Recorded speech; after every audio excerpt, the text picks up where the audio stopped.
What is up, guys? Welcome back to another innovation review. Today we're going to be talking about the Sierra GT from ELUX. So let's get into it.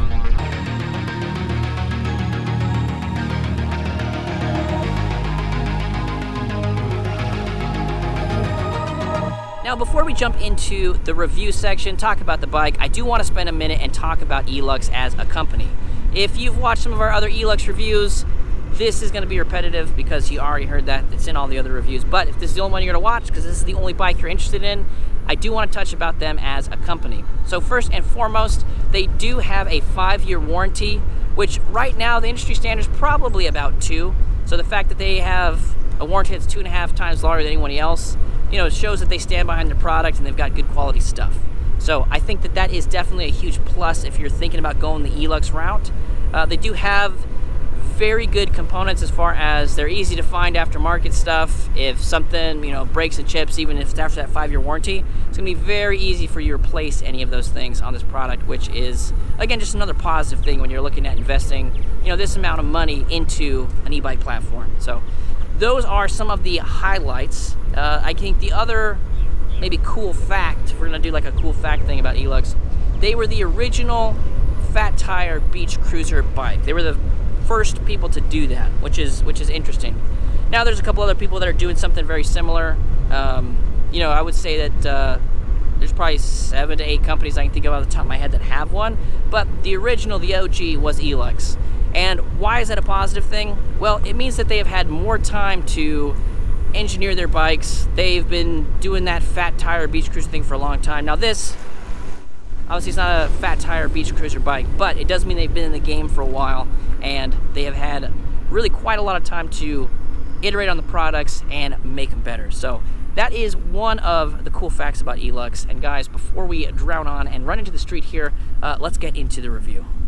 All right, guys, we are here with the Sierra GT folding e-bike from ELUX, and let's dive into some of the big specs you guys are probably looking at. The first one is going to be our 750 watt motor here in the rear. We do have these cool mag wheels. Gives it kind of a nice vibe. It's pretty sturdy.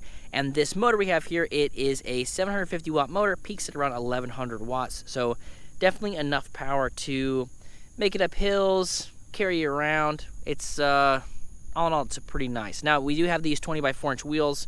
So if you look at it from a scientific perspective, we do have some pretty decent torque with these 20 by 4 inch wheels compared it to a, 26 or something that's a little bit bigger. The mechanics of having a smaller tire is just going to give us a little bit more get up and go. Now, you might not be looking for get up and go, and one of the ways that we can adjust how this motor responds is actually up here in the display. Normally, in the ELUX reviews, we wait till we go into the display, but let's go ahead and talk about that now. So, right up here in the top right-hand corner, you're going to see our mode. So, we've got 3 modes. We've got power, normal, and eco. And in order to adjust those, we go here and press and hold the set button. And then set 0 is going to be our mode. So, we just use the up and down arrows here. And we can put this into normal, or we can put it into eco. So, like I said before, we'll just hold that set button down. Kaboom. Now it is set into eco mode. Now the torque and the power that you get is going to be turned down quite a bit. So if you're somebody who's like, hey, I like this form factor, I like the way it looks, but I don't want all that torque that you're talking about, it's very easy to detune the motor in a way and put it into either normal or eco. Now, I like to ride around pretty fast, so power works for me. But if you're somebody who's like, hey, I just want it nice, slow, easy breezy, eco's a good choice. And if you're like somewhere in the middle, they gave you normal. And normal is probably a little bit more traditional to a lot of these bikes in this category as far as takeoff and overall power feel goes. So 3 different options here, and it really changes the entirety of the bike. Changes how your pedal assist responds, again, from that torquiness perspective. It also changes the torque curve on the throttle, so it detunes the entire bike. Sometimes it'll detune, the pedal assist, but the throttle's still punchy. This one really shapes the whole bike into be something different. So in that respect, all the ELUX bikes are the same. How you can go in there and you can change the 3 different modes. And it's really cool because if you like the way it looks, but you're a different kind of rider, you can go in there and adjust it to fit your riding style, which is kind of nice. So lots of flexibility here. I like that. Now the second thing you're probably looking at is range. So we talked about power, we talked about the motor, talked about how we can adjust that, and the range is going to be coming from the battery, right? So our batteries in here is a 10.4 amp hour battery. Now they all use Samsung or Panasonic cells, and that's two of the big three. So there's Samsung, Panasonic, LG. Those are the type of cells that we like to see on bikes. You know, they're from well-respected manufacturers, and so the fact that they only use either Samsung or Panasonic in their batteries is a big plus from a safety perspective. Also means those cells are going to last pretty good. You know, we talked about ELUX's warranty, and they really stand behind their products, and I think using those big cells is a big reason why they can do that. Whereas a lot of people, you know, they got 1-year warranties on, especially on batteries. Some of them are, you know, even less. So they use good quality cells. Now 10.4 amp hours, probably going to give you close to 25 miles of range if you're pedaling this bike. If you're just throttling it, maybe closer to 20. Definitely enough for, you know, a night on the town, heading down the beach walk, getting to and from work if work's not, you know, terribly far away. So definitely a couple of different things that you can do with a 10.4 amp battery. Now, if you like the vibe, you like the stuff we talked about the motor, but you want more range, they do offer an upgrade where you get a second battery that goes back here by the rear rack, and that upgrades the whole bike to 25 amp hours, which is quite a bit. Now we're talking about, you know, 65, 70 miles of range pretty easily with all that set up. And also, if you have an eco mode, you're going to get more out of the battery. It's just pulling less amps because you're just pulling, you know, less power out of the battery, especially if you got that double battery setup. You could really go quite a distance with that. So those are probably the two biggest things that people look for when it comes to an e-bike. What's the power of the motor? What's the range I can get out of this bad boy? Then you might start thinking about safety features. UL certification is a big thing that people are looking at, and with that, the safety things that we look for are going to be brakes is kind of the first one. So as far as brakes goes, they have Tektro Auriga Ecomp brakes on here. Now these are probably the best brakes that you will find at this price point. So the ELUX bikes either come with these Tektro Aurigas or the Tektro Dorados. The Dorados are their quad piston or 4-piston brake caliper versions. And the Aurigas, they really are pretty darn awesome. They stop this bike really, really well, especially if you're on concrete. We do have these, you know, V-style tires. So these are made for the concrete. They're made to be, you know, basically on stuff like this. So on stuff like this, tons of grip, tons of stopping power. And so the brakes are a huge, you know, upgrade compared with a lot of the bikes. So if you're somebody who's concerned about safety, seeing these brakes on here is really nice. They do have motor cutoff cables, so that's this extra little cable. This is your hydraulic brake line here. And this little cable coming out here is a motor cutoff cable. So as soon as you start to pull this back, even before you start to like engage the actual calipers, which are down here on these big 203 millimeter rotors, 203 millimeter rotors in the front, 180 on the back. And so that's another thing that we see with the ELUX bikes. I kind of like that quite a bit. I mean, you could have 203s on both, but having a 180 in the back, 203 in the front really gives you kind of the ultimate stopping power when it comes to, again, we're kind of talking about other fat tire folding bikes. This is really, really nice. So going back to our motor cutoff cables, as soon as you start to pull this down a little bit, it's going to send a signal to the motor. That's why it's got this electrical cable here, and it actually cuts off the power to the motor. So if for some reason, you know, your throttle gets stuck or you just don't like what the bike's doing, you can pull these back even just a little bit, and it'll kill the power to the motor. So it just gives you a lot of control there. And then when you are actually braking, you're not fighting against the motor. So even if you're, you know, hammering on the throttle, and again, maybe it's stuck there, as soon as you start to pull this down, the throttle is gonna stop, and you're just braking the bike. So nice safety feature to see. There are a lot of bikes that come with these motor cutoff cables, and there's some that aren't. Usually when we don't have that, I like to call that out. So definitely cool that we got these really nice brakes here. Now the next thing to look at would be our lighting system. So we'll go ahead and turn the bike on. Again, just press and hold the power button here. To turn the lights on, we are going to press the power button, and there's a little indicator that'll come on right here. Boom, letting us know that our light is on. Pop down here, we can see that our light is on. Now this light is, it's not terribly bright. If you are out riding around in, you know, the dead of night, this might not be the only light that you'd want to have, but it is something that if there is some ancillary lights, you know, we've got some don't have any here to demonstrate, but you know, some street lights. That's probably good. And it's definitely one of those lights that is good for being seen. Maybe not necessarily for seeing, especially if you're going at speed, but we do have an integrated light here, which is nice. In the back, we've got our integrated tail light, so that is going to be on. Now, it looks like it's flashing on the GoPro. It's a frame rate thing. It's not actually flashing. It's a solid red. And then I will demonstrate. I'm going to pull the brakes up here. You pull the brakes, that is going to light up. You should be able to see that on the GoPro. Again, not flashing. So that way, when you pull the brakes, people are going to know you're coming to a stop, which is a pretty nice safety feature. And as far as safety things goes, those are probably the main safety things we talk about. We got the lighting system. We would mention here having some sort of sidewall reflective stripe around the tire would be something that would be cool to see. But the fact that you know, we do have the integrated lights with the braking in there as well is definitely some nice safety things to see. The next thing to look for would be comfort, and that kind of comes down in a couple of forms. Most of it's going to be our suspension. Now, we already have this 20 by 4 inch tire platform to go on. 20 by 4 inch tires are typically more comfortable just because of the air volume when compared with a thinner tire, but we do have the added suspension. So we've got this RST guide fork up here, which has lockout and preload adjustment. So that is definitely going to make this section of the bike a lot more comfortable. So if you're hitting some bumps, it's going to absorb a lot of that, and you're not going to take it in the wrists or the elbows or shoulders or what have you. Going to make that a much smoother ride. In the back, we've got our NCX Sun Tour suspension fork and our surface gel saddle here. So this combination is pretty darn comfortable. And what's nice about this, having this suspension as opposed to a full suspension bike, is a full suspension bike generally is made to adapt to the terrain. Where you're going to be riding this, there's not really going to be much terrain to adapt to. So the fact that we've got suspension here, this is just going to be nice for you. As you're riding it, you're hitting those bumps, you've got your own suspension, and it really is kind of a game changer as far as comfort goes. Now that goes for really any bike. You could throw one of these C-post suspensions on. I really like the NCXs. You could spend more and get a Redline, Cane Creek, Connect, whatever. But big fan of these. Decent price point, 120 bucks at the time of this recording. So cool upgrade to see here on the GT model.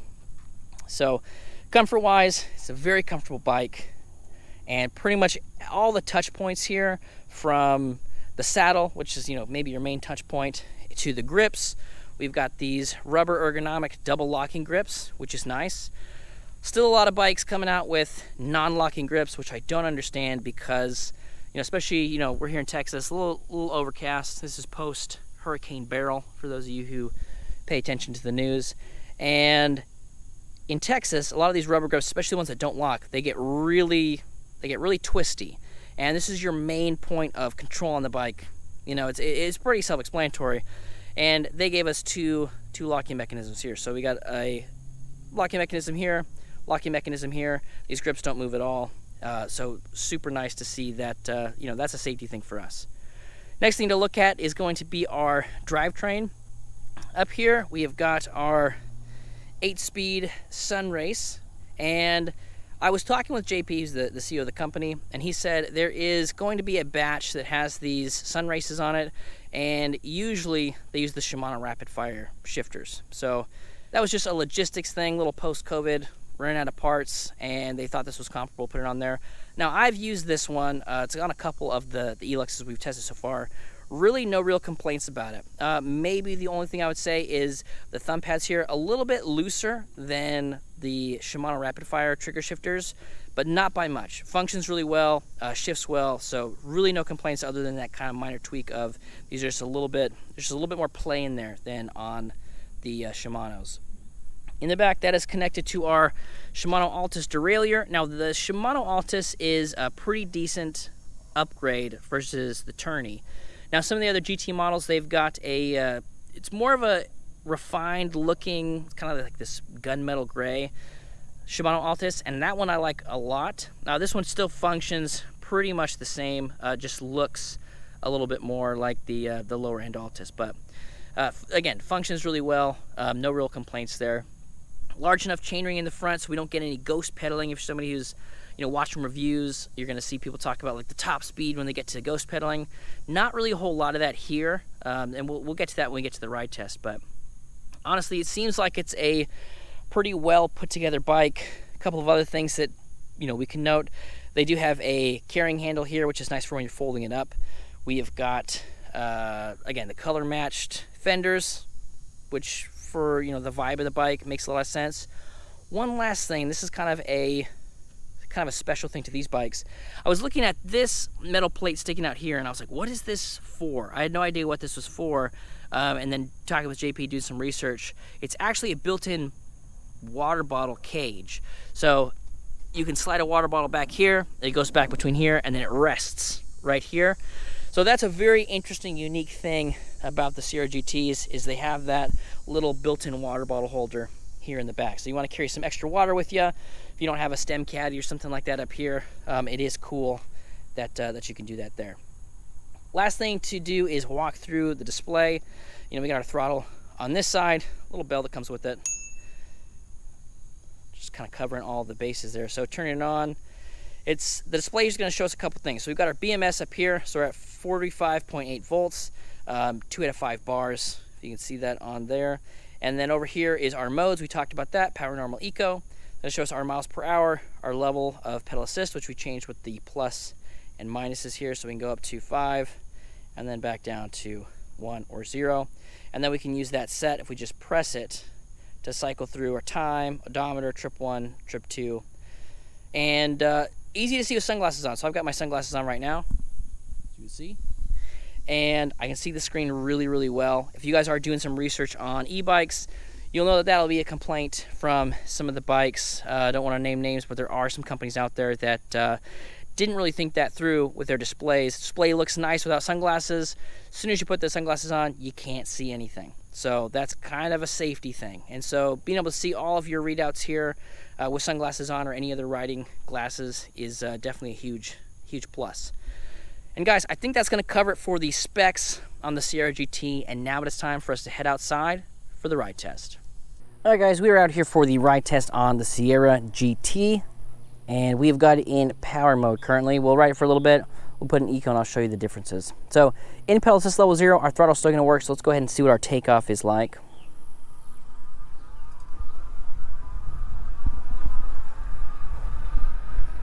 Pretty decent as far as the takeoff goes, and really, really smooth. I feel like, some of the ELUX bikes we've tested so far have some pretty substantial torque in power mode. This one was really, really smooth, but I still felt like, we're getting our power out of it. Again, we're up to about 25 right now, just cruising. Still feels like we got some good maneuverability here.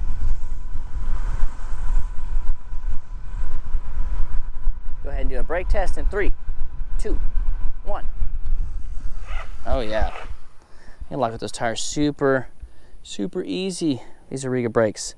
Let's go ahead and put it in pedal assist level 1. And I don't have to downshift a little bit. Hold on 1 second. Got our Sunrace 8-speed shifter over here. Now let's go ahead and stop, and we'll start pedaling here. So first it's going to take us to about 7-8 miles an hour. Second, up to about 13. Third, and third definitely has a little more get up and go once you get into that third gear. And fourth,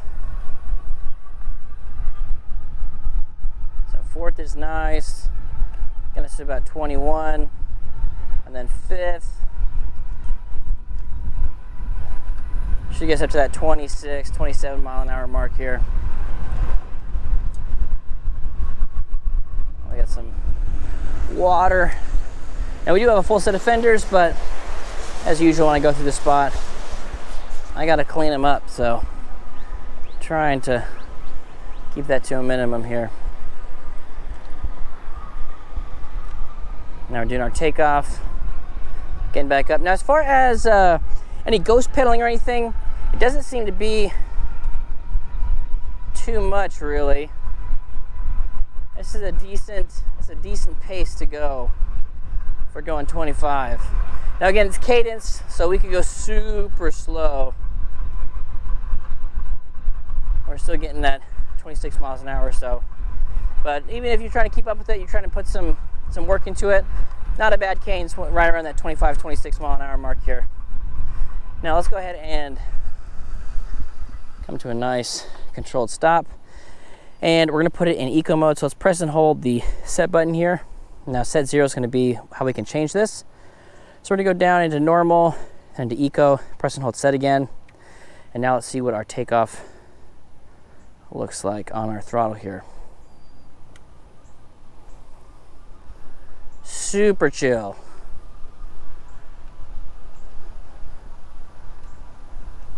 Now this might be the most dramatic shift on the ELUX bikes that we've tested so far. Like this is you know, easy breezy might be a little bit of an understatement. This is yeah, it is pretty slow on the uptake here, but I'm still going, you know, still steadily accelerating, and definitely a little bit on the slow side. But again, if you're like, hey, I want folding, I want fat tire, I want that portability, but I want something that just goes real easy breezy, then that's kind of what this is right here. I'll put it in 5th, pedal assist level 5, and yeah, super easy to pedal.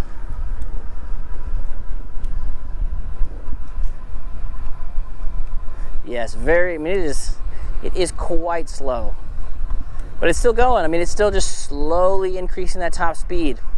So we get down here to the trail close sign. Man, that seatbelt suspension is nice. That's a pretty decent bump right there.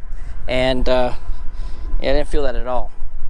So we'll hit this trail close sign over here. We'll turn around. Let's put it in normal mode. I feel like normal might be kind of that Goldilocks zone for us. Go ahead and see if that fits the bill. Because I mean, we're still going faster. We still haven't even hit our top speed yet. All right, now it's really closed over there, huh? All right. So again, let's go into the shade. It's hot out here, folks. Let's go ahead and press and hold our set button here. Put it into normal mode. Press and hold our set again. And now let's see what that feels like. This feels a lot more like the eco mode on the other ELUX bikes. So if you want to tune it down, we still need a little bit of, you know, you still want to get somewhere. I think normal mode might be the ticket for this one. So again, power mode, a little bit less torquey than, say, the Tahoe or even the Malibu GT models, but then eco mode is a lot, yeah, that's pretty slow. But this one feels nice, right at normal. Again, pedaling nice, easy pace. We're still getting our top speed out of it when we're getting to our top speed. Yeah, that feels a lot better. So I would recommend, if you're looking to detune it a little bit, eco mode might be a little too slow, but I like how normal mode feels for a detuned ride feel here. So that's pretty sweet. Let's go ahead and do another brake test. I'll do it right, yeah. Goodness gracious. That's probably about 10 feet or so. These things aren't nice. And again, we've got nice big calipers down there with these Tektro Aurigas. They're 2 pistons, and they just work really, really well. And so even on the non-GT versions of the Tahoe and the Malibu, they come with these Tektro Auriga brakes, and they're so nice. And just, you know, they're a good step above the regular Tektros that we see on a lot of pretty much every other bike. That Tektro hydraulic brakes, kind of an industry standard, but the Tektro Aurigas are super nice. Get a really good feel to them. Well guys, I think that is going to do it for our ride test here. I wish we could have done a little bit more off-roading, but it has been raining like nobody's business here in Houston, so all the trails are closed. And again, I got to clean these things afterwards, so I'm not going to go mudding with it. But big fat tires, a little bit more of a street tread, as we mentioned, but I still think it would handle the beach, any sort of those off-road trails real nice, especially because we got that suspension in the front and suspension in the saddle. So yeah, I like it. Now that, again, taking off in normal mode, feels like the eco mode in the other ones we've tested so far. So that would be my suggestion. Test it out normal here if you're looking for that detuned experience, because Eco seems to be a little bit too detuned, in in my opinion. So guys, thanks for hanging out with me. If you guys have any questions, I will post links to the ELUX website down below. And if you got any questions for me, let me know down in the comments. I love talking to you guys, and we'll catch you on the next one.